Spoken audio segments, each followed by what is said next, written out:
Juárez Autónoma de Tabasco, y trabaja en la División Académica de Ciencias Biológicas en el Centro de Investigaciones para la Conservación de Especies Amenazadas.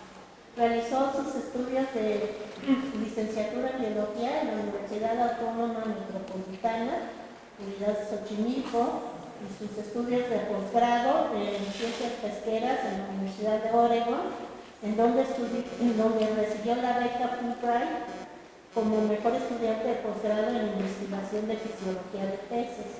Ha sido director de la División Académica de Ciencias Biológicas de la FAD y coordinación de investigación y posgrado de la misma división. También ha sido promotor del programa de asistencia técnica a la pesca ribereña de la Secretaría de Pesca del Estado de Tabasco.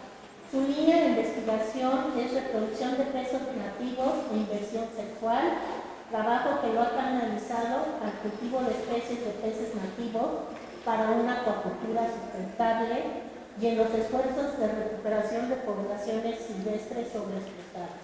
Pertenece al Sistema Nacional de Investigadores y ha publicado muy diversos artículos científicos, libros y manuales relacionados con el cultivo de peces nativos, su manejo, tecnologías limpias y manejo seguro de esteroides en la acuacultura. Cuenta con 3 patentes en trámite sobre procesos acuícolas y ha dirigido más de 50 tesis de licenciatura, maestría y doctorado.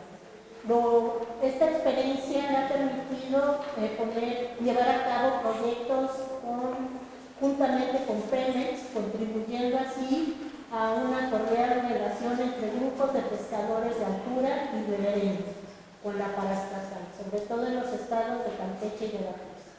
Por sus acciones en conservación de mojarras nativas, róbalo y peje lagarto, empleados en la acuacultura como una herramienta de conservación, recibió en el 2011 la Medalla al Mérito en Conservación del Medio Ambiente, otorgado por el Congreso del Estado de Tabasco en el 2011.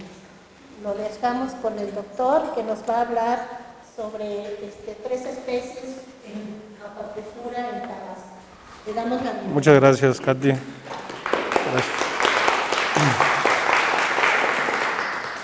Muchas gracias por la invitación, un gusto estar aquí con ustedes, sobre todo ver caras conocidas, un gusto poder compartir lo que hemos hecho a lo largo de ya 3 décadas y media de investigación en cuestiones acuícolas, desde un principio con la intención de buscar alternativas a la problemática de la sobreexplotación de los recursos acuáticos y bueno, un tema controversial, utilizar la acuacultura para recuperar poblaciones silvestres, siempre va a generar controversias. Desafortunadamente la situación de nuestras pesquerías es tal que si no hacemos algo urgente, dentro de poco lo que vamos a tener es simplemente las fotografías de esas especies, ¿no?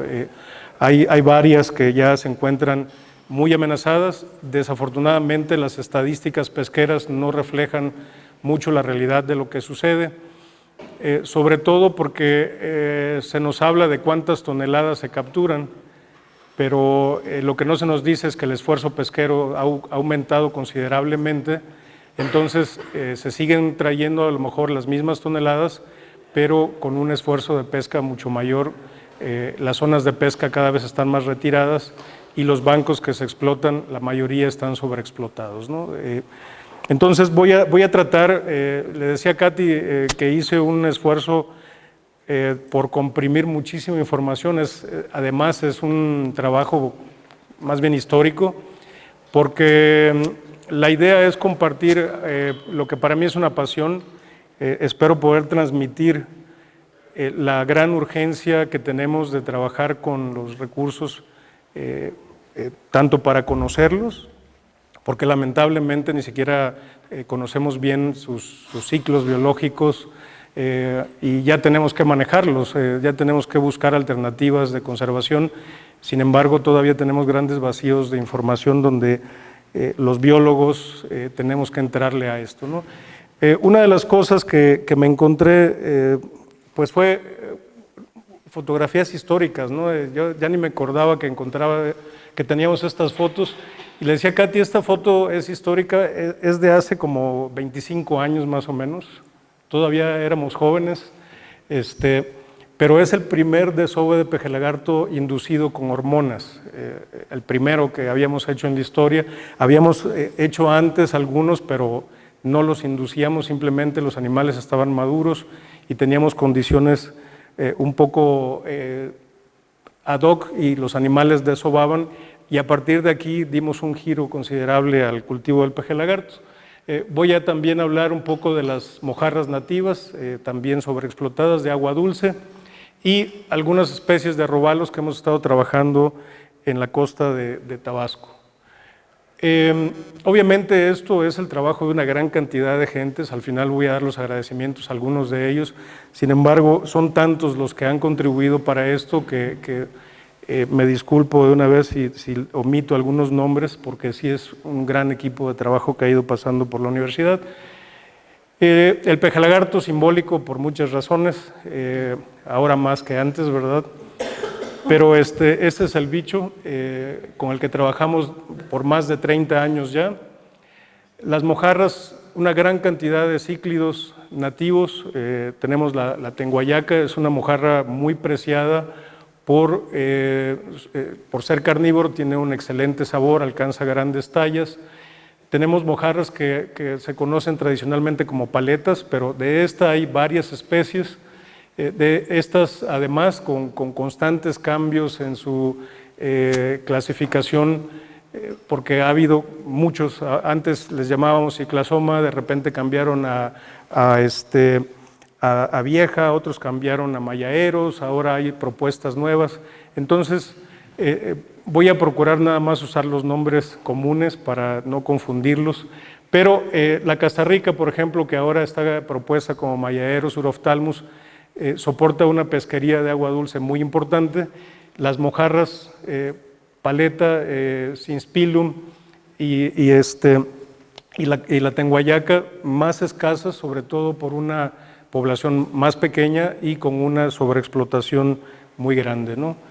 Y los robalos, las tres especies más importantes de la costa de Tabasco: el robalo prieto, Centropomus poelli; el robalo blanco, que quizá es el más conocido, Centropomus undecimalis; y el chucumite, una especie más pequeña, pero también muy abundante en las costas del Golfo de México y también con una pesquería muy importante. La idea que empezamos hace ya más yo diría 35 años, fue empezar a ver qué estaba pasando con las pesquerías locales, y tuvimos en un punto que entrarle al tema de repoblación a solicitud de los mismos pescadores. Cada vez se habla más de una reconversión de la pesca hacia la acuacultura para tratar de quitar un poco de presión a las pesquerías. Y el gran requisito últimamente, que es que se requiere de una inversión sostenida en el sector. Entonces no ha sido fácil, sin embargo ha habido cambios importantes en ello, aunque todavía seguimos trabajando más con la tilapia, que no es nativa, pero que sigue siendo hoy por hoy el cultivo que desafortunadamente no tiene comparación en cuanto a la productividad del sistema. En la UJAT hemos desarrollado a lo largo de los años infraestructura que hemos orientado hacia desarrollar los paquetes tecnológicos de las especies nativas. Por ejemplo, este laboratorio no tiene más de 15 años que se construye en la División Académica de Ciencias Biológicas, y este laboratorio, que es el más reciente que se encuentra en la costa, la estación marina, tiene aproximadamente 13 años, aunque con los robalos ya llevamos trabajando otros 5 años en diferentes condiciones. Los retos, la manera en que voy a tratar de abordar la plática es, bueno, los grandes retos que hemos tenido: primero, conocer la biología de la especie; después, desarrollar un paquete tecnológico específico para la especie; y finalmente implementar una estrategia de repoblación con base en el conocimiento de la genética poblacional, un tema que para nosotros es muy importante, pero que se ha vuelto muy complicado por los costos y la falta de recursos. El establecimiento de sitios idóneos para hacer las siembras y el involucramiento de las comunidades. Si esto se hace sin el acompañamiento de las comunidades, difícilmente vamos a tener un éxito con las repoblaciones. También poner como ejemplo las experiencias que hemos tenido con estos grupos de peces. Les mencionaba 3 especies de robalos, una especie de pejelagarto y por lo menos 3 especies de mojarras. Esta es una foto histórica tomada en el Golfo de México de los volúmenes de captura que se hacían en un solo lance, que es ir a pescar y en un par de horas regresaban con toneladas de robalo, ¿no? En la actualidad, los pescadores, que son nuestros vecinos ahí en la estación marina, salir al mar y regresar con un robalo es realmente una fiesta. Un robalo, no estoy hablando de kilos de robalo, estoy hablando de un organismo en una faena donde el consumo de gasolina muchas veces ni siquiera lo recuperan, tienen que completar con otras especies y realmente se les ha hecho muy difícil, siendo una situación bastante compleja. Y bueno, esta ha sido la historia. Teníamos muchos recursos, lo sacábamos todo. Recuerdo cuando mis primeros años trabajando en cooperativas pesqueras, hacia 1985, me comentaban los pescadores que había tanto y no había manera de refrigerarlo, que mucho se echaba a perder. Entonces también sacaban toneladas, pero tenían que tirar una buena parte del producto, escogían los mejores y el resto, lo que se podían, se lo comían, pero que había mucha pérdida por la sobrepesca, ¿no? de tanta abundancia que había del recurso. Y como ejemplos voy a ir brincando entre estas especies que les mencioné, tratando de poner las ideas. Por ejemplo, para conocer la biología de las especies voy a utilizar a los robalos. Le comentaba a la doctora Mari Carmen lo complejo que es el ciclo de vida del robalo, lo fascinante que es como especie y lo difícil que nos lo hace a los que queremos cultivarlo, porque realmente es todo un reto, ¿no? Es una especie, de hecho, voy a hablar del robalo blanco, el robalo común, que es un pez eurialino, pasa periodos largos de su vida en la zona costera, pero tiene migraciones a los ríos. Desafortunadamente no sabemos realmente a qué entra. Creemos que entra a comer. Hemos estado batallando por muchos años para conseguir un financiamiento para hacer el estudio completo y ver las migraciones y ver si están asociadas a ciertos eventos del ciclo de vida. Pero la respuesta que hemos tenido del CONACYT es que el proyecto está padre, que está aprobado, pero que no hay dinero para financiarlo porque los marcadores que se requieren son muy costosos, ¿no? Entonces, esa ha sido una historia, digamos, difícil para trabajar con las migraciones de robalos, porque, como vamos a ver, tienen migraciones muy interesantes, ¿no? Es un pez protándrico hermafrodita, o sea, sus primeros años de vida son machos, llega un momento en que se vuelven hembras, no sabemos qué lo activa, pero no es ni la talla ni la edad. Los hemos visto cambiar a veces muy temprano, a veces muy tarde en edades, y a veces muy chicos en talla y a veces muy grandes en talla también. Entonces no sabemos exactamente cuál es el impulso, no es social, como muchas especies que cambian de sexo, en ausencia de hembras, algunos machos se vuelven hembras, o en ausencia de machos, algunas hembras se vuelven machos. Aquí, independientemente de que haya un solo sexo en un tanque, cambian de sexo cuando se les da la gana. Una vez que cambian de sexo, ya no se regresan, ya se quedan hembras y esos animales seguirán siendo hembras el resto de sus vidas. Obviamente tiene que ver con una estrategia reproductiva, ser más grande para tener mayor capacidad y producir más huevos y poder liberar muchos más en un desove, ¿no? Los desoves son obligados en la costa, por lo tanto tienen que salir al mar a desovar. Normalmente para que el esperma, y ahí creemos que es donde está la clave, para que el esperma del robalo se active tiene que estar de 28 unidades de salinidad hacia arriba. Si está menos, el esperma no se activa y no hay fertilización de los óvulos. Las diferencias espaciales, por ejemplo con Florida, donde también hay robalo blanco, han encontrado diferencias a nivel genético en las poblaciones que están en la parte del Atlántico de la península de Florida con respecto a las que están en el Golfo, y eso ha traído una gran cantidad de ideas sobre posibles poblaciones diferentes en las especies. En el sistema de Grijalbo-Sumacinta tenemos presencias de ejemplares adultos grandes en ambientes estuarino-costeros y en los ríos. Por ejemplo, en el caso, ese es un mapa del estado de Tabasco, encontramos en toda la costa hay pesca de robalo blanco.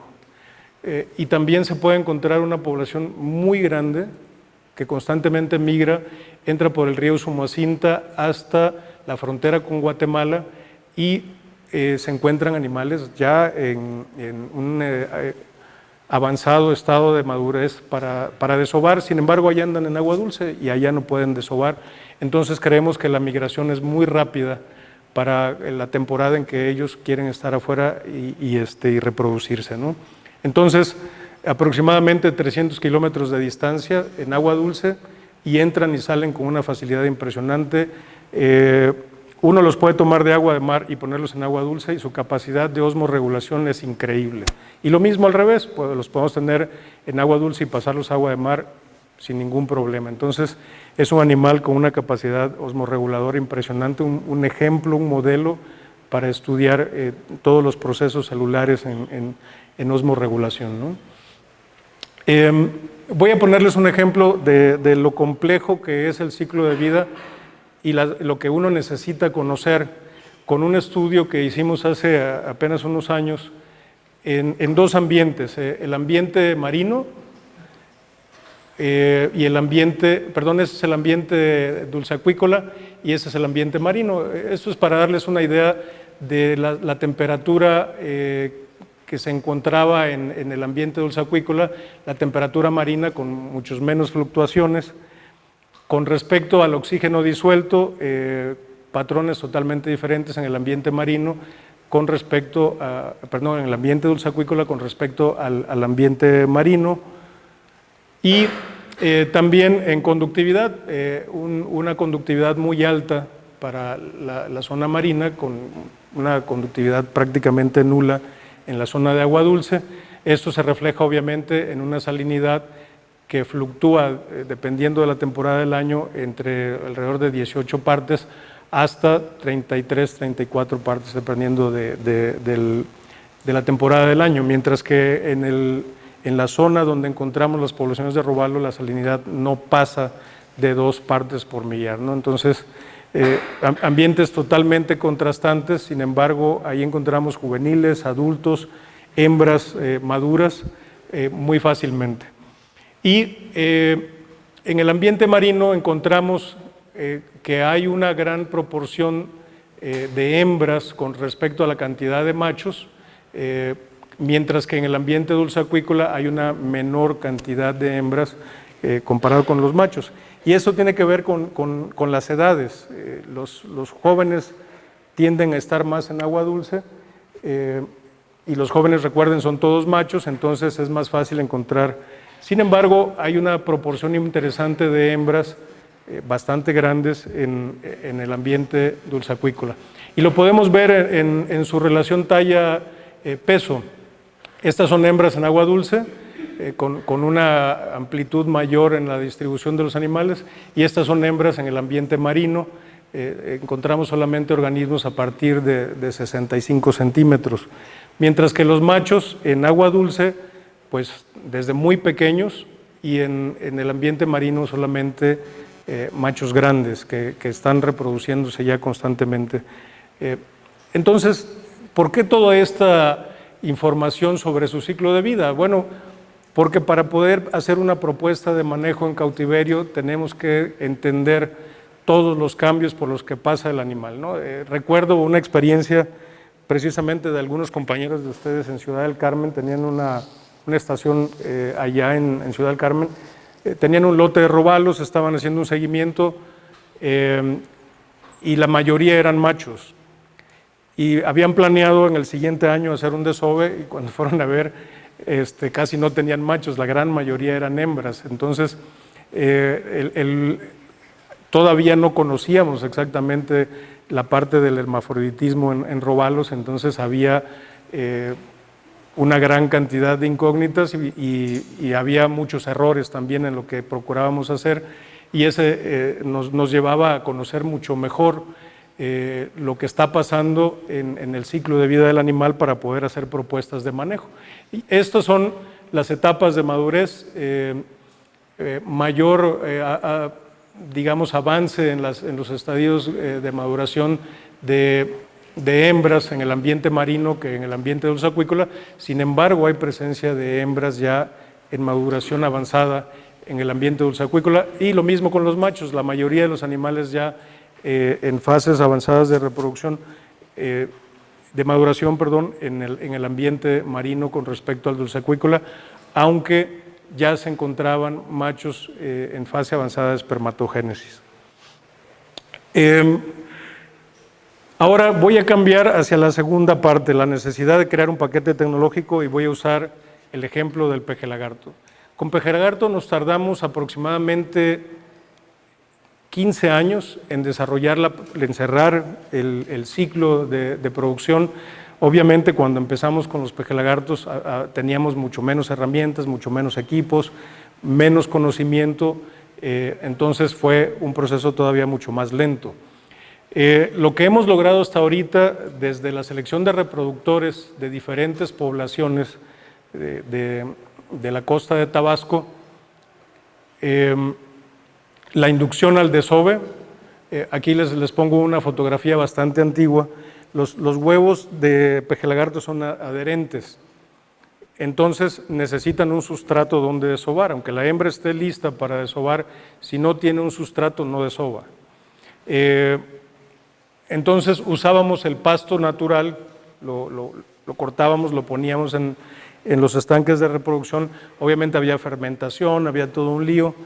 Y después uno de nuestros estudiantes desarrolló el paquete tecnológico del pasto artificial, ¿no? Que en realidad es rafia, que la separamos y la ponemos para simular, y funciona a la perfección, no se descompone el agua, tenemos un sustrato bastante limpio, entonces es muy fácil el manejo de los embriones y de las larvas después del desove. Y esto es un poco la secuencia. Tenemos las larvas recién eclosionadas, se pegan, las primeras horas están pegadas a la rafia. Una vez que absorben el saco vitelino se despegan y empiezan el nado libre, y ahí hay que correr a darles de comer, porque además son muy voraces, no aceptan fácilmente el alimento balanceado, entonces los primeros días es alimento vivo para después entrenarlos al alimento balanceado, y eso empieza a complicar. Una hembra de pejelagarto puede producir entre 9,000 y 10,000 huevos por cada kilo de peso.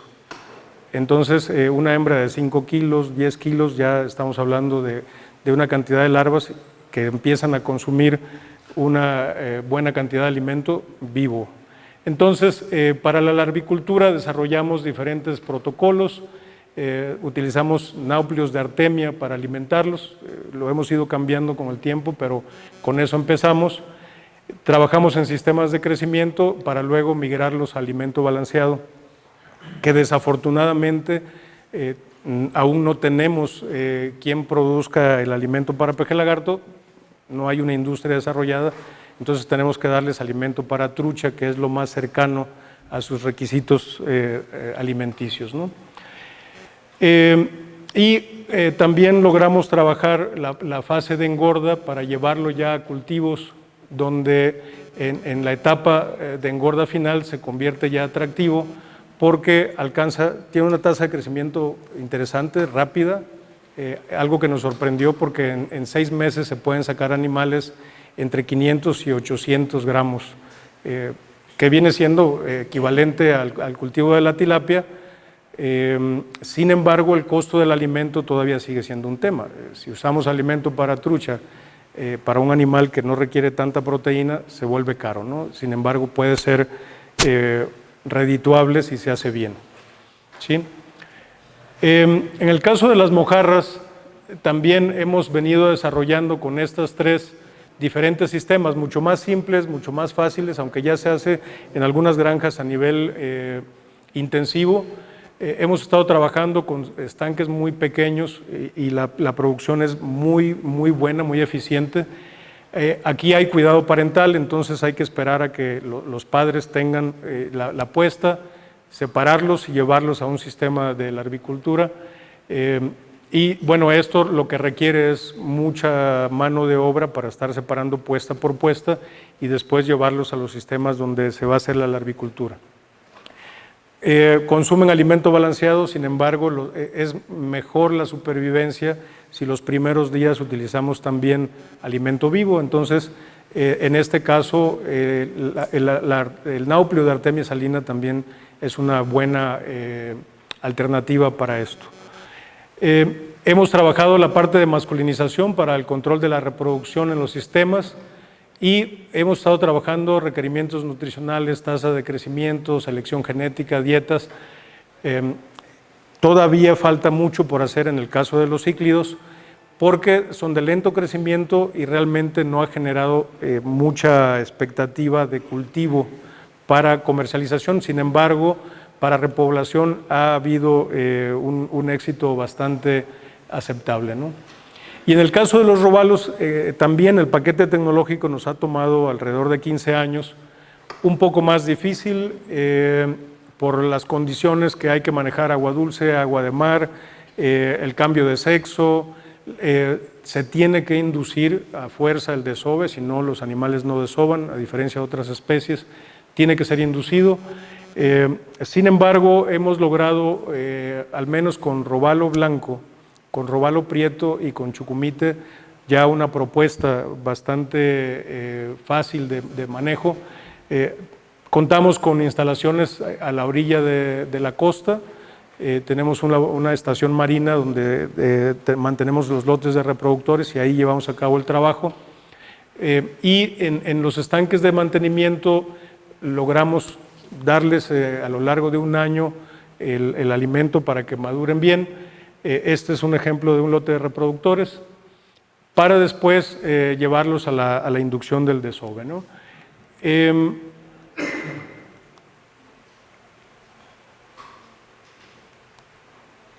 Algo pasó o yo estoy haciendo algo mal. Sí, yo lo estaba haciendo mal. Bien, entonces, uno de los problemas que tenemos con las larvas de robalo es que son muy pequeñas. La larva nace de aproximadamente 1 milímetro o menos y la boca mide aproximadamente 100 micras. Entonces, el alimento tiene que estar vivo. Ellos no consumen ningún alimento. Hemos probado todos los alimentos que hay para peces marinos, no lo consumen. Entonces, tenemos que producir un alimento muy pequeño en grandes cantidades. Una hembra de robalo puede producir, si es pequeña, entre 1 millón y 2 millones de huevos, y una hembra grande hasta 8 millones de huevos. Entonces, no se requiere de muchos animales para tener mucho trabajo, ¿no? Necesitamos producir la microalga para darle de comer a los rotíferos, para darle de comer a las larvas. Entonces, es toda una cadena de producción, y ya que logran rebasar algunos días de edad, empezamos a darles náuplio de Artemia, y ya entonces logramos pasar lo que se conoce como fase crítica del albicultivo del robalo. Afortunadamente hemos logrado diseñar diferentes métodos. Esto lo hemos compartido en un pequeño manual de cultivo de robalo. Si alguien está interesado, se los puedo compartir. Donde tenemos ya las dosis que nos han dado resultados, los tipos de alimentos y las propuestas de alimentación. Las hembras las anestesiamos, utilizamos aceite de clavo, nos da un excelente resultado, aparte de que es muy barato, funciona muy bien como anestésico. Tenemos ya las dosis idóneas para que no tengamos problemas con los animales. Y la verdad, el anestésico común usado en acuacultura, que hay que comprarlo en Estados Unidos, es extremadamente caro. Cuando que el aceite de clavo, aquí vamos a la farmacia París del centro, compramos 100 mililitros y nos dura muchísimo tiempo.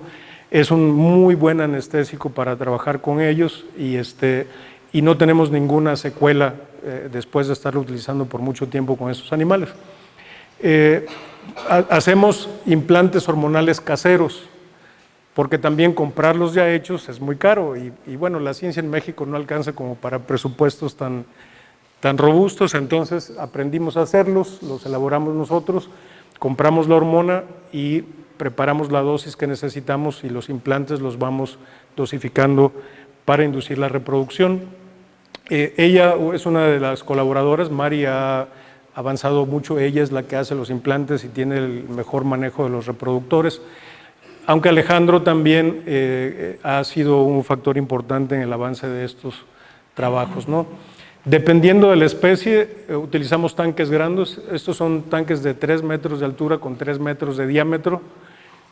Para los robalos de más de 50 centímetros, los desoves los hacemos ahí.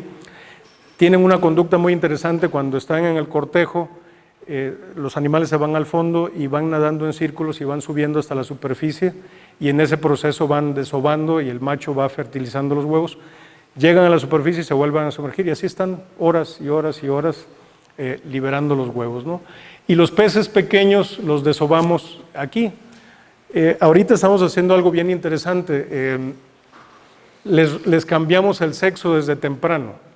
En lugar de manejar millones de huevos, que se vuelve muy complejo y que al final se mueren muchas larvas, utilizamos hembras que las revertimos desde temprano. Tenemos hembras de medio kilo que nos producen 600,000, 800,000 huevos y sigue habiendo suficiente para hacer investigación y para poder manejar una cantidad idónea de huevos. La reversión sexual se da muy bien, es algo que ya hemos hecho con las 3 especies. Y el robalo prieto, que además se le conoce como robalo mexicano porque es endémico al Golfo de México, es una especie que está respondiendo muy bien tanto al cambio de sexo como al manejo en cautiverio. Lo interesante del cambio de sexo en robalos, de todos modos van a cambiar de sexo. ¿Sí? Tarde o temprano todos los machos se van a volver hembras. Lo que estamos haciendo es obtener hembras desde muy temprana edad y lo que queremos ver también es si las hembras crecen más rápido que los machos por la necesidad de espacio para producir más huevos. Eso es algo que apenas estamos empezando a evaluar, pero que puede dar alternativas porque el robalo realmente puede ser una especie nativa con un potencial comercial muy fuerte. La presión por comercialización de robalo es gigantesca, entonces hay un mercado ávido de robalos y la verdad, en cuanto esto empiece a caminar, va a haber muchísima gente produciendo robalos en nuestro país y creemos que va a ser en un tiempo muy corto. Hay ya una experiencia de hace 2 años en una granja en el Pacífico, con una especie del Pacífico, donde engordaron robalos hasta aproximadamente 1 kilo, 1,5 kilos en un año. Entonces hay resultados ya bastante atractivos como para verlo. A lo que cuesta ahorita 1 kilo de robalo, están pensando ya en una industria muy nueva, ¿no? Este es un ejemplo de los huevos que se colectan después del desove. Esta es una hembra pequeña, en esa muestra había alrededor de 600,000 huevos de robalo. Los huevos que están fertilizados flotan, los huevos que no se fertilizan se van al fondo y aquí podemos ver la calidad del desove fue muy buena y todos se van a la superficie, lo cual facilita bastante el manejo de un desove. Se evalúa la efectividad del tratamiento, vemos fertilización, número de huevos producidos, tasa de eclosión y en base a eso tomamos decisiones en las siguientes etapas. El proceso embrionario es increíblemente rápido. El desove lo obtenemos entre 24 y 36 horas y las larvas algunas veces en 18 o 20 horas ya están eclosionando, ¿no? Entonces, esto es una locura, los tiempos son muy rápidos y realmente toma muy poco tiempo para que empiecen a alimentarse y necesitamos planear para tener todo listo. Y esto es un ejemplo de lo que les comentaba, ¿no? Tenemos los implantes listos, aquí es el tiempo cero, en el momento en que implantamos a la hembra y a los machos, se da el desove en unas cuantas horas, este es el ejemplo del robalo blanco, a las pocas horas eclosionan y en cuanto alcanzan ya la abertura de la boca, hay que darles de comer, ¿no? Este es el ejemplo para el chucumite, también desovan en aproximadamente 30 horas, en 20 horas ya tenemos la eclosión y a las 70 horas ya tenemos a la larva totalmente extendida con la boca abierta buscando comida, ¿no? Y en el caso del robalo prieto, que les comento que es conocido como robalo mexicano, también tenemos los desoves alrededor de las 28 horas, la eclosión alrededor de 40, 42 horas, y estos se tardan un poquito más en empezar a comer, sin embargo son horas, no es días que digamos que tenemos que esperar, entonces todo es cuestión de muy poco tiempo. Y a partir de estas horas que les empezamos a dar el alimento, empezamos ya con alimento vivo, pero también empezamos a tratar de entrenarlos a comer el alimento balanceado. Algo interesante es que ni el pejelagarto ni los robalos pierden su habilidad depredadora a pesar de que se les alimenta con alimento balanceado. Eso es muy interesante porque si hay alimento vivo, van a consumir el alimento vivo preferentemente, ¿no? Entonces, sí nos ayuda mucho el poder utilizar los alimentos balanceados y hemos visto que no hay una pérdida del instinto de estar cazando en ninguna de las especies que hemos trabajado. Entonces, para los alimentos trabajamos 2 especies de microalga, Nannochloropsis oculate, Tetraselmis schuyi. Para el caso de los rotíferos usamos 2 especies de rotíferos, uno un poquito más grande que el otro, pero los vamos alternando. Y posteriormente, pues ya generamos todo el tiempo, incluimos ya después de los náuplios de artemia el alimento balanceado con diferentes tamaños. Pero vean la cantidad de tiempo tan corta para sacar ya un juvenil de robalo. Estamos hablando que los primeros días están comiendo náuplios rotíferos y crías de rotífero, rotíferos adultos, náuplios de artemia, y aquí empezamos a coalimentar con el alimento balanceado para después ya dejarlos con puro alimento balanceado. Algo que aprendimos es que además hay una conducta migratoria muy fuerte en las larvas.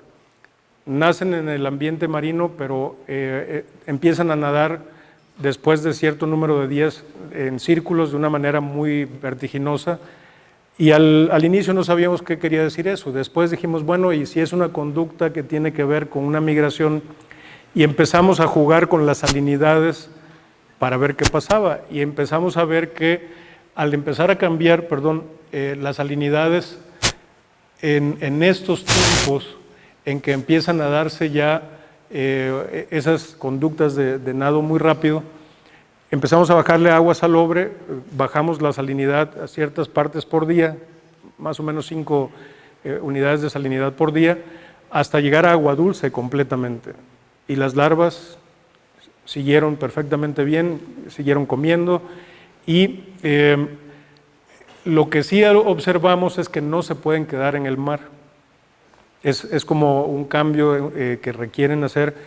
Normalmente entran a lagunas costeras y de lagunas costeras siguen migrando por los ríos hacia lagunas de agua dulce o por lo menos de muy baja salinidad.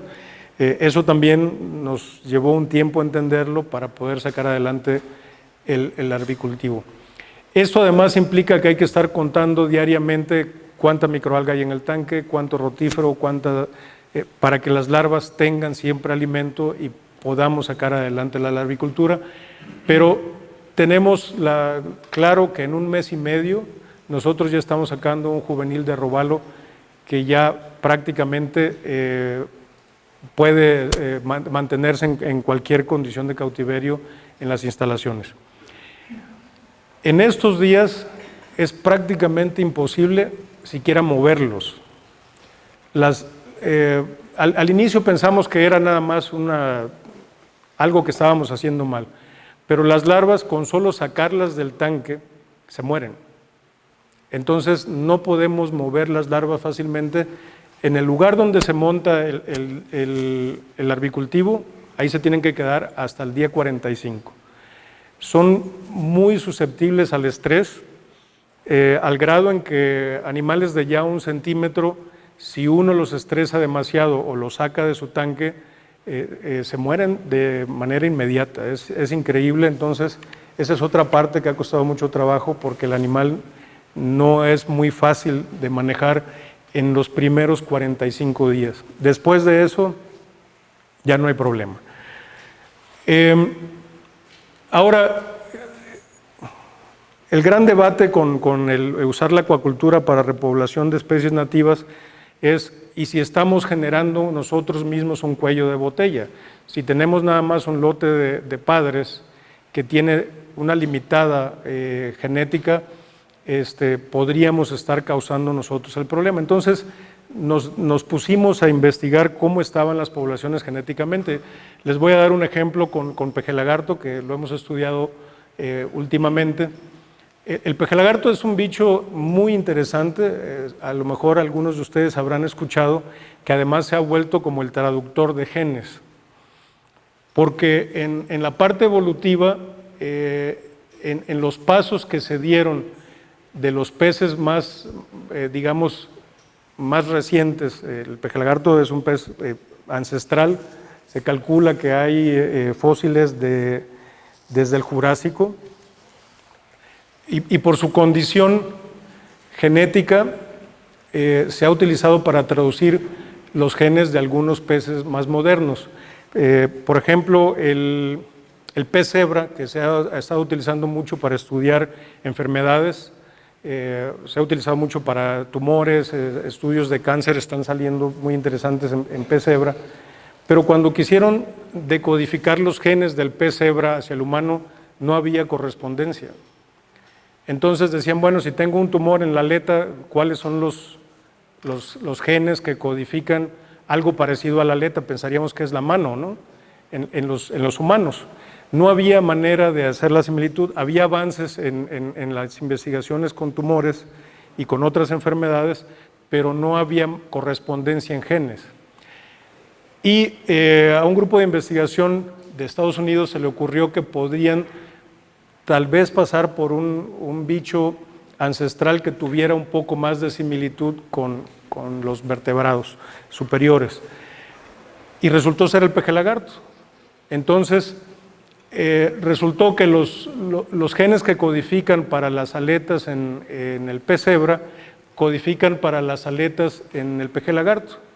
Y los genes del peje lagarto tienen secuencias parecidas a la formación de los dedos de la mano en el humano. Y cuando encontraron eso dijeron, ah, chirrión, entonces esto está bien interesante, ¿no? Entonces hubo necesidad de un traductor, y el traductor fue el peje lagarto.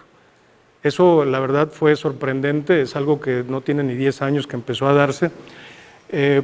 Un grupo de investigación que contribuyó a descifrar el genoma humano, que está en la Universidad de Oregon, ha estado trabajando esto, y ellos ya llevan muchos años trabajándolo y resultó sorprendente, ¿no? Hay varias especies de peje lagartos. Hay de Lepizosteidos, hay 7 especies, 3 pertenecen al género Atractosteus, entre ellos el peje lagarto es Atractosteus tropicus, y 4 pertenecen al género Lepizosteus. Todos ellos muy emparentados, muy parecidos genéticamente. Entonces, en tamaño podemos ver, hay animales que llegan a medir hasta 3 metros, como es el catán, que todavía tenemos algunos ejemplares en Tamaulipas, en México, y las otras especies son considerablemente más pequeñas. Dentro de las más pequeñas se encuentra el peje lagarto, que cuando había animales grandes, cuando teníamos la oportunidad de verlos, medían hasta 1 metro, 1,10 metros. Ahorita encontrarse uno de esos solamente que esté disecado, porque prácticamente ya no los acabamos, ¿no? Entonces, se nos ocurrió que era importante entender la genética de las poblaciones de peje lagarto si queríamos hacer repoblaciones. Esta es la distribución que actualmente tienen los peje lagartos en el mundo. Los peje lagartos, no los lepizosteidos, porque los lepizosteidos hay en Norteamérica hasta Canadá.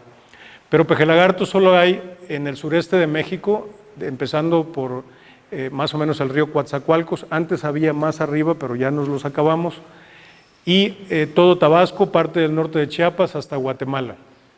una porción de Campeche, ahí en la reserva de Laguna de Términos. Hay otras poblaciones en el sur de Chiapas, en la reserva La Encantada y los ríos que se encuentran en esa zona. En el sur de Guatemala hay una población que se encuentra en Nicaragua, aunque ya está muy reducida también por presiones de pesca, pero que es compartida con Costa Rica. Y eso es todo el rango de distribución de los pejelagartos. Entonces, al inicio primero trabajamos con los lepisostéidos, con los pejelagartos de Tabasco.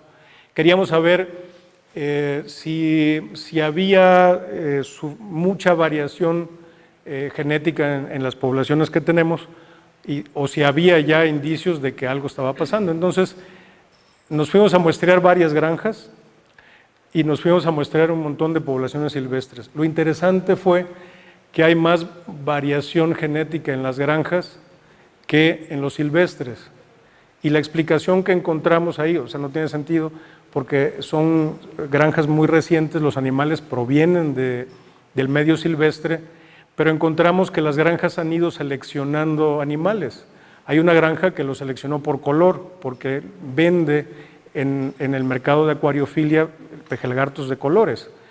Hay unos medios rojizos, hay unos totalmente negros, hay unos totalmente blancos, casi como albino, y que por ejemplo, los japoneses los pagan a un precio estratosférico, ¿sí? Entonces, ellos se pusieron a seleccionar esos animales raros por color, otros los seleccionaron por tamaño, otros los seleccionaron porque era lo más cercano, pero encontramos que en las granjas había mayor variabilidad que en las poblaciones silvestres, lo cual nos pareció interesante, ¿no? Pero básicamente el coeficiente de endogamia que encontramos era significativo. Los animales vienen del medio y es un medio muy pequeño. Las poblaciones de pejelagarto que quedan en Tabasco ya se encuentran muy reducidas. Y entonces, este es un ejemplo, miren, un pejelagarto totalmente negro, un pejelagarto casi albino y que tiene una coloración, digamos, atractiva, pero que no es la coloración natural del pejelagarto. Encontramos que el 44% de la variación genética se daba entre poblaciones, el otro 56% dentro de los individuos, mientras que entre individuos prácticamente no encontramos una variación importante, ¿no? ¿Cómo se ven las poblaciones? Bueno, esa es la distribución que veíamos de cómo estarían si graficamos los organismos, de los diferentes sitios de muestreo, algunos un poco distanciados de los otros, pero que en este caso corresponde a una granja. Entonces veíamos esa variación que se estaba dando ya en la parte de la selección de los animales.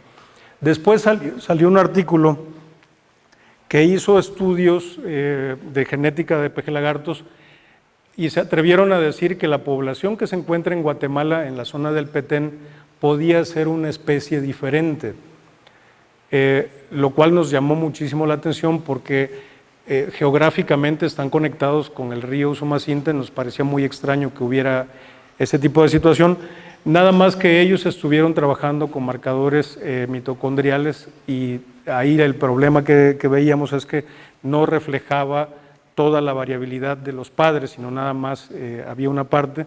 Entonces decidimos hacer otro estudio que involucrara además a las otras poblaciones y abarcamos todo esto y estuvimos trabajando con ADN. Estos son los ejemplos de lo que estuvimos haciendo en ese estudio. Todavía no lo terminamos, es algo que apenas se está trabajando. Utilizamos 10 marcadores para tratar de ver las diferencias genéticas. 8 de ellos fueron importantes, 2 no nos sirvieron, pero 8 dieron información. Y a través del análisis genético de datos encontramos una gran cantidad de información que, les digo, todavía está en proceso. Estas dos secuencias son las que no nos dieron información relevante, sin embargo las otras 8 secuencias sí. Y lo que tenemos hasta ahorita es, primero, que hay algunos de estos genes que tienen muy poca variación, mientras que otros tienen mucha variación. Pero lo más importante de esto era, bueno, ¿qué tan comprometidas están las poblaciones de peje lagarto? Porque están muy aisladas. Por ejemplo, la de Costa Rica y Nicaragua, la del sur de Guatemala, la del norte de Guatemala, las de Coatzacoalcos, que ya están muy distantes y muy separadas, y encontramos que todavía no están tan comprometidas. Lo que sí encontramos ahí de interesante, miren, este es el río Coatzacoalcos. Los colores indican un poco la representación genética que tienen los animales.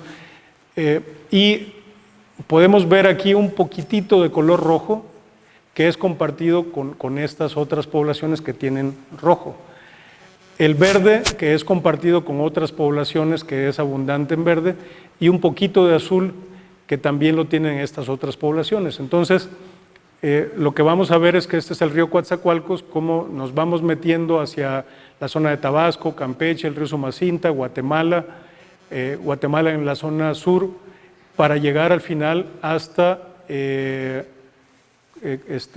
Costa Rica, en el ecosistema conocido como Cayo Negro. Entonces, podemos ver que todas las poblaciones todavía comparten, yo no soy experto en genética, pero la compañera que hace los estudios de genética me decía, en algún tiempo, si no es que todavía, hubo flujo de genes en estas poblaciones. Y aunque ya prácticamente estos tienen muy poco, o comparten muy poco de estas poblaciones mayoritariamente en azul, o de estas poblaciones mayoritariamente en negro, todavía tienen esa presencia de genes que indican que en algún momento estuvieron compartiendo mediante flujo genético entre poblaciones. Y lo que ella me explicaba es que esta es la clave para escoger qué animales son los idóneos para repoblar, que no es conveniente utilizar los que están muy sesgados hacia una cierta variabilidad genética muy pobre, como sería el caso de Caño Negro en Costa Rica o esta que se encuentra en Guatemala, ni estas que se encuentran entre el río Coatzacoalcos y los límites con Tabasco. Y ese es el río Tonalá, y fíjense, las cuencas están muy cercanas, sin embargo hay ya mucha separación entre ellos.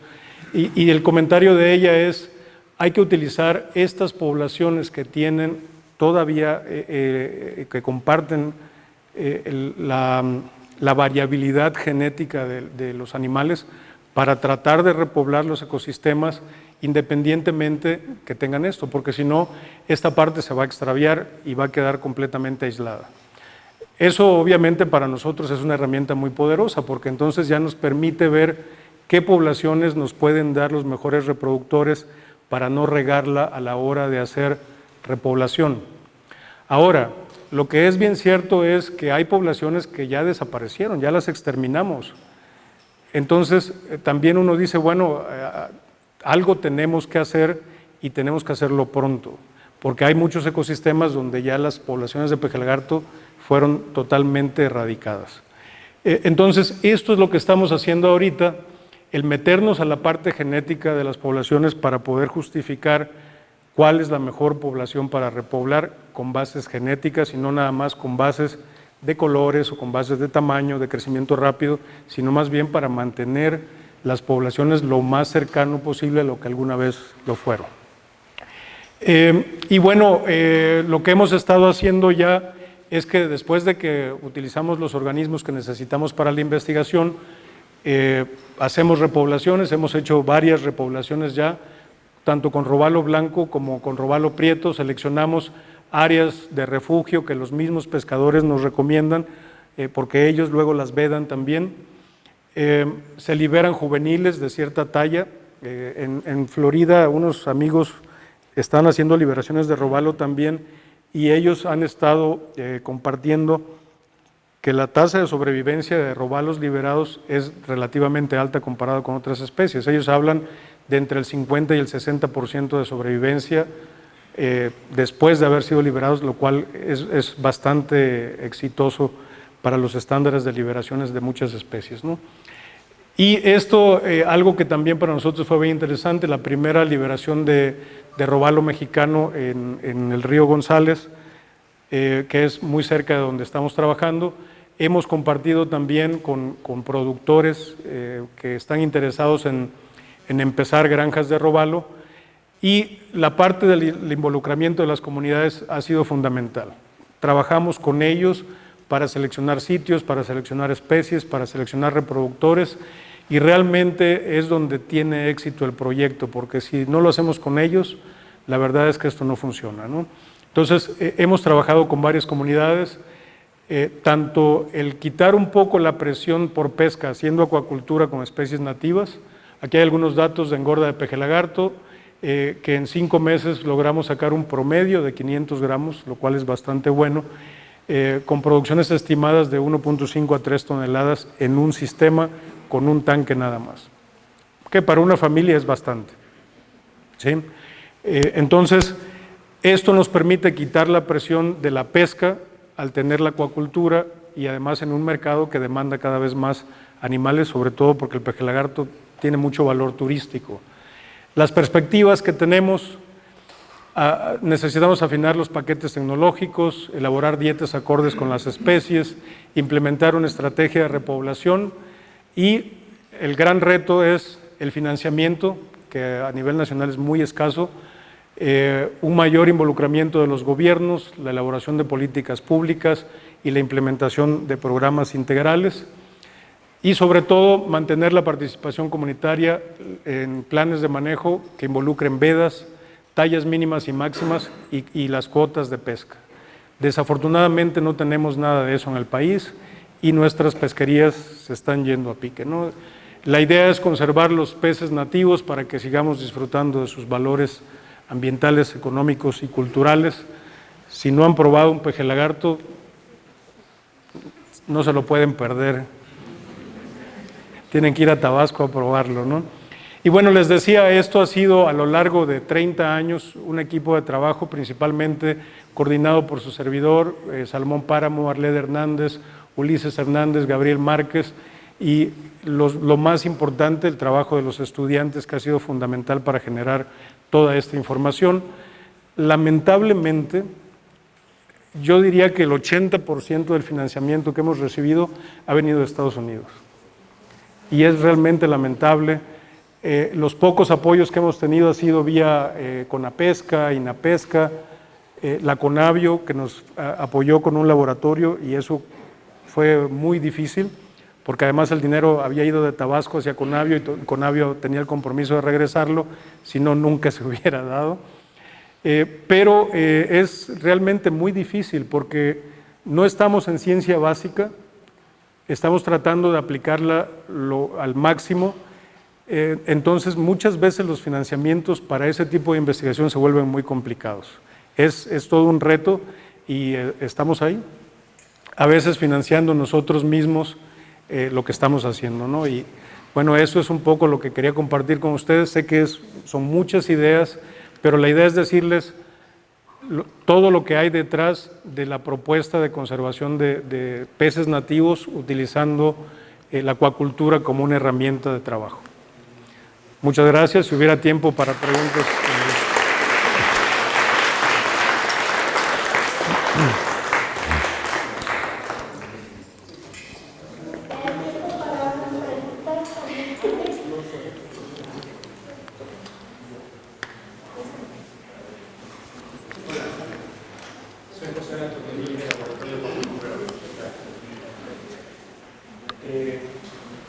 Es una ponencia muy enriquecedora.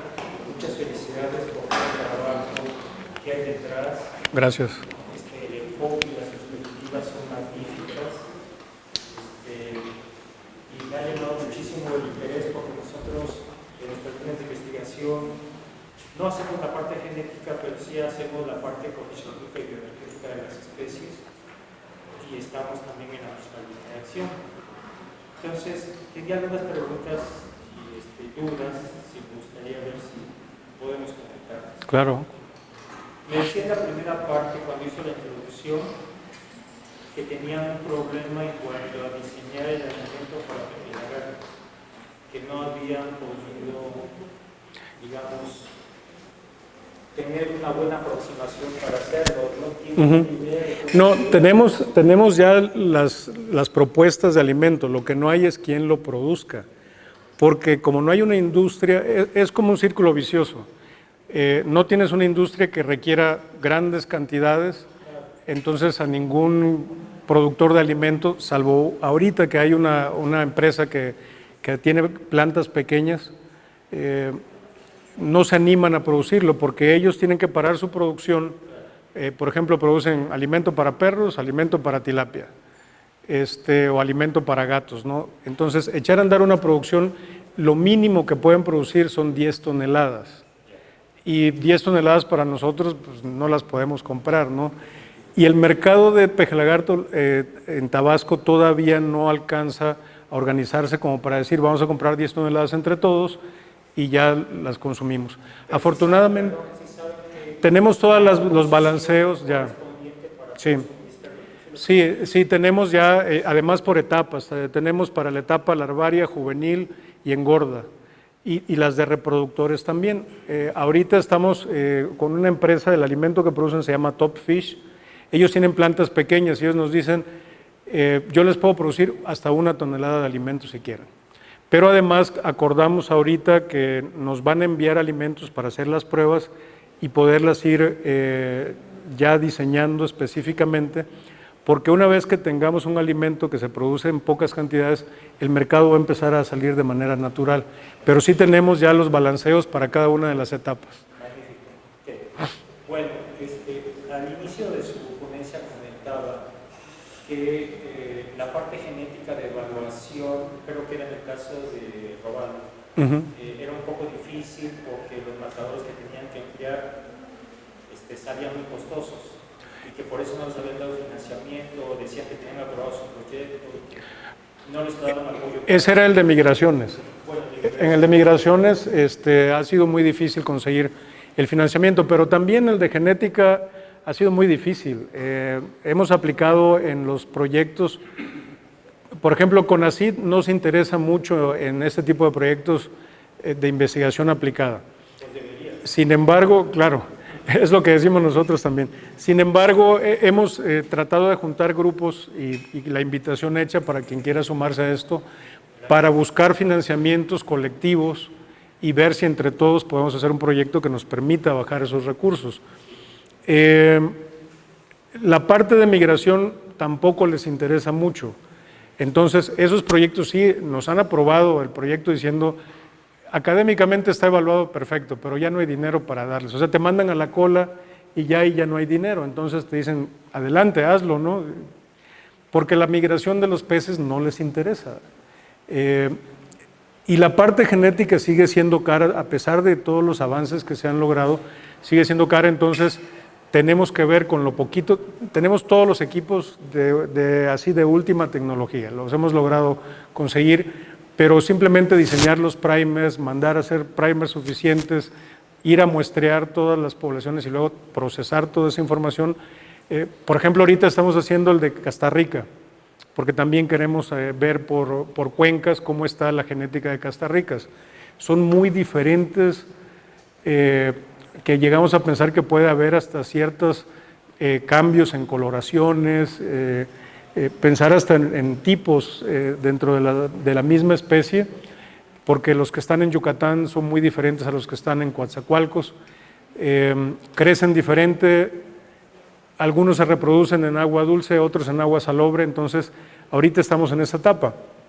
Nada más para hacer el puro mapeo genético de Costa Rica, sacamos la cuenta y necesitamos mínimo 100,000 pesos, y eso de que ya tenemos todos los equipos.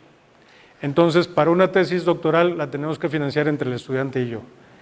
Y ni modo, si lo queremos hacer, lo tenemos que hacer nosotros, ¿no? Ese es un ejemplo de a dónde estamos, ¿no?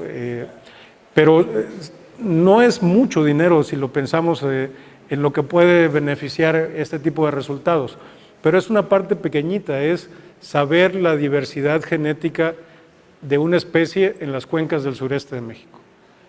100,000 pesos, partiendo de que ya tenemos todo, que solo necesitamos los reactivos y los primers para echar a andar el estudio, ¿no? Entonces, ¿tenemos tiempo? tiempo, sí hay tiempo, pero no sé si... Ok, bueno, entonces un comentario nada más sobre eso porque tenía otras cosas. Fíjese que yo hace muchos años, con el enfoque de mi tesis de doctorado, también tuve la problemática de la caracterización genética. Se trataba de establecer una posible comparación entre las subpoblaciones de camarón café del Golfo de México en la parte del litoral de la República Mexicana, la parte norte y la parte del Océano Atlántico correspondiente a Estados Unidos. Sí. Entonces, había evidencia suficiente de que las poblaciones se comportaban de forma diferente.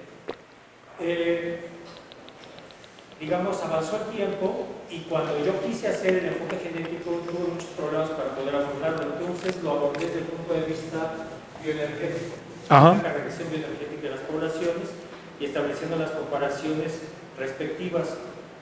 Los datos indican que sí hay diversidad en cuanto a las eficiencias bioenergéticas y los procesos de ajuste entre las poblaciones de las tres localidades. Eso después fue confrontado con estudios genéticos. Desafortunadamente, con el camarón café, que fue mi trabajo, no había suficiente evidencia genética, pero para el camarón blanco, que de alguna forma comparte áreas de distribución parecidas, sí encontraron divergencias genéticas entre las poblaciones del norte del Golfo de México. Y estaban hablando de que el río Mississippi introduce una barrera hidrodinámica y que entonces origina separación espacial entre las poblaciones. Y con las que están más al norte, ¿no? Entre las poblaciones a uno y otro lado. Se presupondría que eso podría ocurrir también entre las poblaciones de café. Entonces yo creo que el enfoque bioenergético podría ser una alternativa que se podría emplear para esto. Yo estoy encantado de que si podemos establecer vinculación, me gustaría mucho enfocarlo a todo el trabajo que está realizando. Me interesa mucho el manual que usted comentó, de Róbalos, sí. Y si es factible que podamos platicar y establecer algún... Con todo gusto, con todo gusto, claro que sí. Muchas gracias.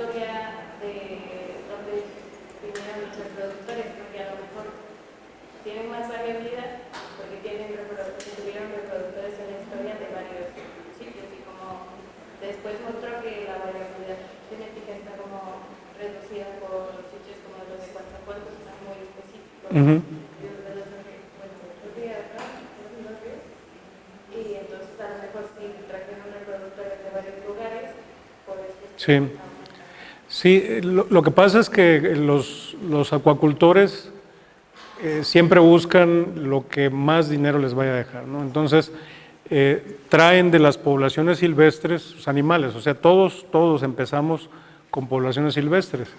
Hay un cuate que tiene catanes en Tabasco, lo cual yo siempre se lo he cuestionado porque no es nativa del lugar, pero es un animal que crece, es un monstruo creciendo, ¿no? Pero lo tiene más bien ahí como para cuestiones de ornato, no para engorda. Pero todo el mundo ha ido extrayendo del entorno, pero como haces una selección muy particular, por ejemplo, él hace lo de los colores, entonces solo fue seleccionando los animales con pigmentos diferentes. Es la granja que más destaca porque sus animales tienen una selectividad muy fuerte hacia el color. Y en algunos casos hasta creemos que la coloración está relacionada con deficiencias muy importantes. Por ejemplo, los negros creemos que está vinculado a un tipo de ceguera. El animal está negro porque no conoce su entorno, entonces no necesita blindarse, ¿no? Y el otro, el blanco, que tiene ahí una deficiencia de pigmentos muy fuerte. Entonces, eso te explica mucho cómo has ido seleccionando ciertos genes nada más en un lugar. Entonces ahí tienes un poco de genes muy selectivos, pero otras granjas han seleccionado crecimiento rápido y otras granjas han seleccionado para, por ejemplo, mayor producción de carne, que no necesariamente está asociado a crecimiento rápido. Entonces, eso te puede dar una idea de que la selectividad de las granjas ha ido extrayendo como genes muy puntuales en cada uno de esos animales, pero todos vienen de las condiciones silvestres. El tema es la selectividad que luego vamos haciendo y que ahí sí es donde puedes generar un cuello de botella porque nada más agarras ciertos genes y no agarras la variabilidad del todo, ¿no? que sería lo ideal para hacer repoblaciones. Sí, entonces cuando juntas la variabilidad que seleccionaron las granjas, resulta que tienen más variabilidad que lo que encuentras en las poblaciones silvestres. Sí.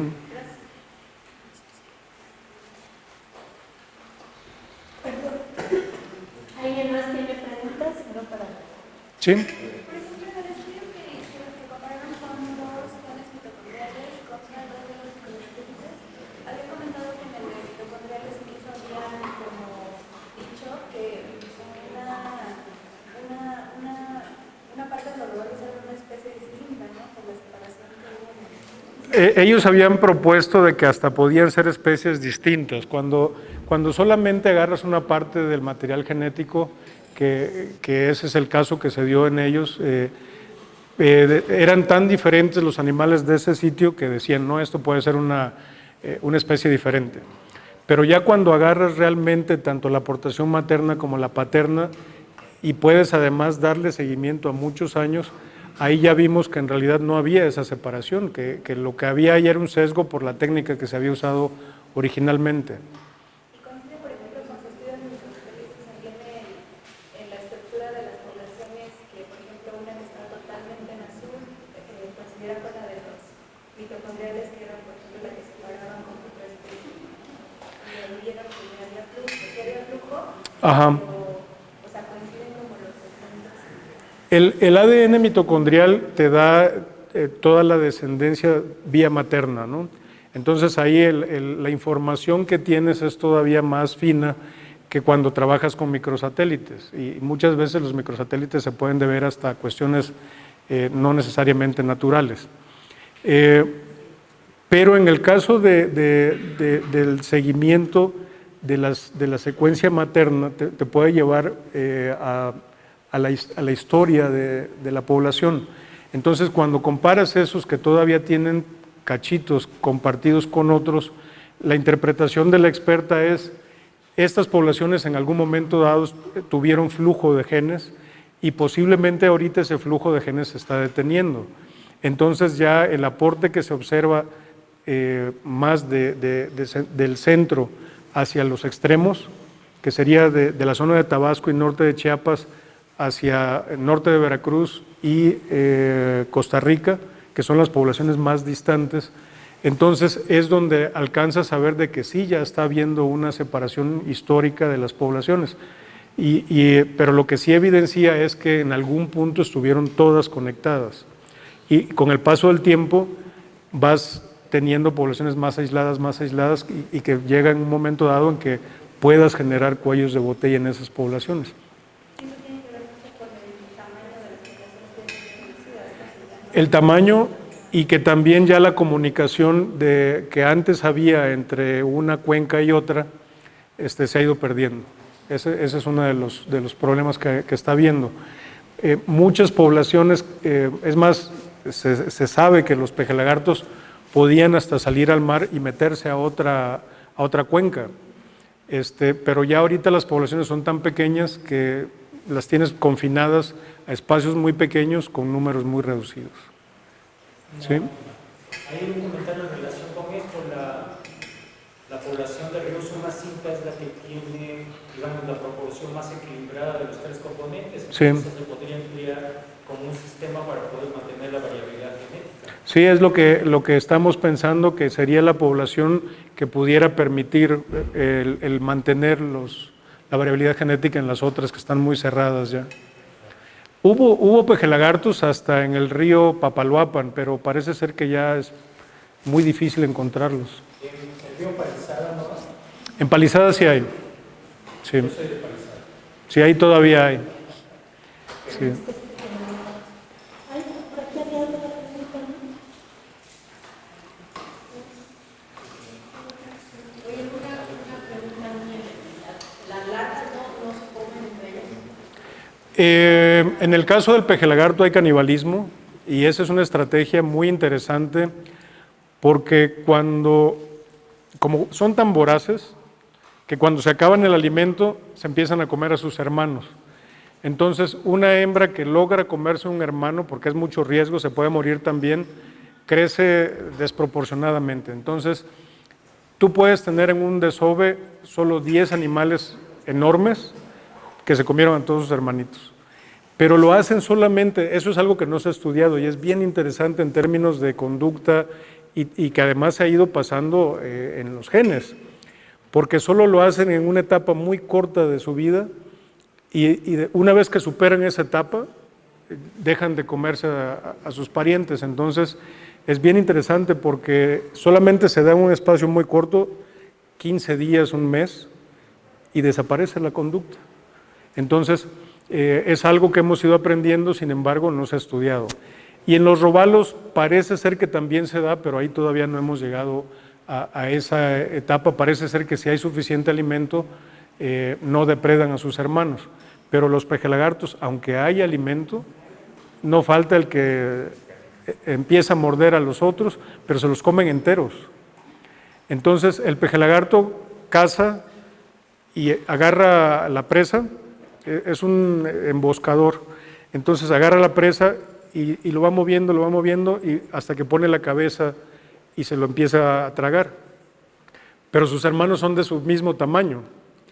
Entonces la cola les queda colgando y lo van digiriendo y si logran comerse el primero, al día siguiente ese animal ya creció varios milímetros en comparación con el resto. Es increíble la tasa de crecimiento de un caníbal de pejelagarto y la verdad, estudiar esa parte desde el punto de vista fisiológico, conductual, sería algo increíble, ¿no? Sí. ¿Y habrá factores ambientales que influyan a que un pez lagarto se vuelva caníbal a otro? Creemos que no, porque hemos hecho experimentos en diferentes temperaturas. La larva se muere, si le aumentas un poquito la salinidad, se muere. Son muy tontos los pejelagartos, la verdad.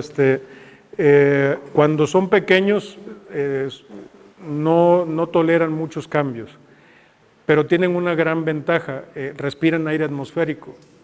Entonces, desovan en el pantano donde hay muy pocos depredadores, pero hay grandes florecimientos de zooplancton, pero se acaban ese florecimiento en los de un solo desove y en ocasiones llegan otros animales y no encuentran florecimientos y las hembras toman la decisión de poner ahí sus huevos y los que ya van creciendo se comen a todos los de la segunda puesta, ¿no? Porque arrasan con todo el zooplancton que hay en la zona. Pero es muy padre porque en los pantanos de Tabasco, si han tenido la oportunidad de verlos, y por el río Palizada es muy parecido, tienes miles de hectáreas idénticas, pero los florecimientos de plancton se dan en ciertos lugares con ciertas características. Y los pejelagartos entran y van buscando, llegan al florecimiento y ahí desovan. Lo único que hay diferente es la población de zooplancton. Y hay un dato que a mí me parece fascinante, que lo tengo que escribir, porque tengo todos los datos. Es tan marcado su atracción a comer zooplancton que no la pierden.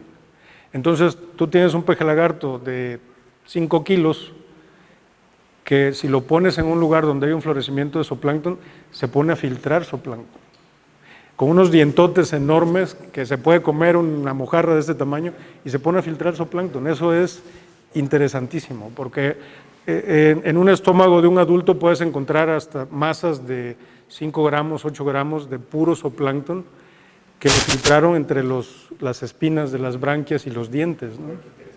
Eso es interesantísimo. Sí. Una última pregunta. Mencionaban que ustedes introducían el cambio de sexo. Sí. Estas etapas, ¿qué condiciones lo hacen? Pues lo hemos hecho con los robalos prácticamente con todos. Lo hemos hecho con robalos recién. Bueno, ya me voy a regresar un poquito. Ya hicimos toda la parte histológica para saber cuándo empiezan a desarrollar ya la diferenciación sexual a machos. Recuerden que todos son machos, ¿no? entonces sabemos cuándo empiezan a cambiar, a desarrollar la gónada. Entonces hemos hecho reversión sexual en ese momento y funciona. Lo hemos hecho en adultos jóvenes y funciona.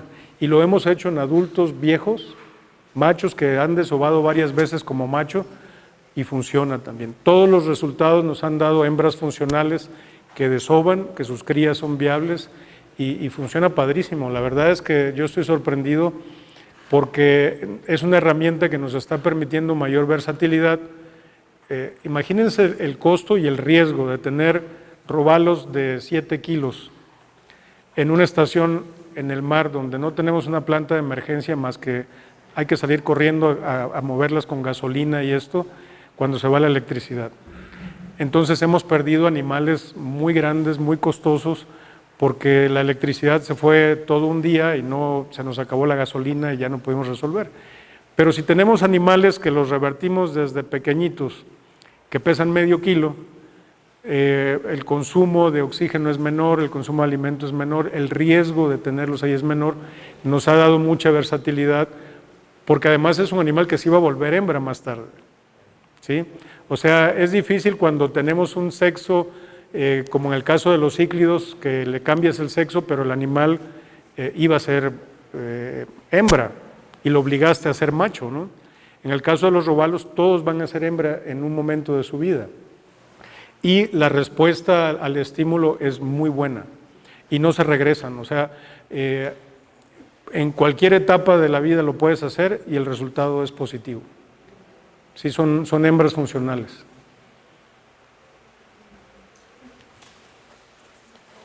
Bueno, agradecemos muchísimo la interesante plática del doctor Contreras. Es un claro ejemplo de lo que el conocimiento biológico nos puede ayudar a tener un manejo sustentable de los recursos que generan. Muchísimas gracias. Gracias a ustedes. Gracias.